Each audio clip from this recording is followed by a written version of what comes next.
পরম করুণাময় ও দয়ালু আল্লাহর নামে শুরু করছি। সূরা আল মাইদা, বাংলা অর্থ, আয়াত সংখ্যা ৭০। অবশ্যই আমি বনী ইসরাইলের অঙ্গীকার নিয়েছি এবং তাদের নিকট পাঠিয়েছি অনেক রাসূল। যখনই তাদের নিকট কোনো রাসূল এমন কিছু নিয়ে এসেছে যা তাদের মন চায় না, তখন তারা এক দলকে অস্বীকার করেছে এবং এক দলকে হত্যা করেছে। আয়াত সংখ্যা ৭১। আর তারা ভেবেছে যে কোনো বিপর্যয় হবে না, ফলে তারা অন্ধ ও বধির হয়ে গিয়েছে। অতঃপর আল্লাহ তাদের তওবা কবুল করেছেন। অতঃপর তাদের অনেকে অন্ধ ও বধির হয়ে গিয়েছে, আর তারা যা আমল করে আল্লাহ তার দ্রষ্টা। আয়াত সংখ্যা ৭১।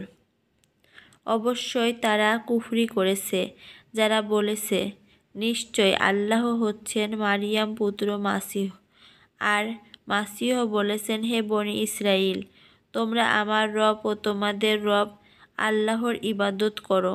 নিশ্চয় যে আল্লাহর সাথে শরিক করে তার ওপর অবশ্যই আল্লাহ জান্নাত হারাম করে দিয়েছেন এবং তার ঠিকানা আগুন, আর জালিমদের কোনো সাহায্যকারী নেই। আয়াত সংখ্যা ৭৩। অবশ্যই তারা কুফরি করেছে, যারা বলে, নিশ্চয় আল্লাহ ৩ জনের তৃতীয় জন, যদিও এক ইলাহ ছাড়া কোনো সত্য ইলাহ নেই।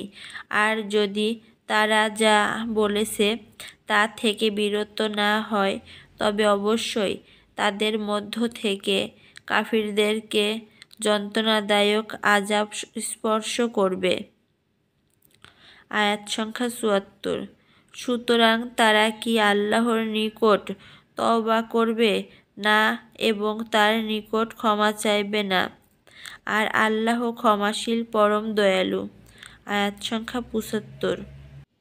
মাসীহ ইবনে মারিয়াম একজন রাসূল ছাড়া আর কিছুই নয়। তার পূর্বে আরও বহু রাসূল গত হয়েছে, আর তার মা একজন পরম সত্যবাদিনী। তারা উভয়ে খাদ্য আহার করত।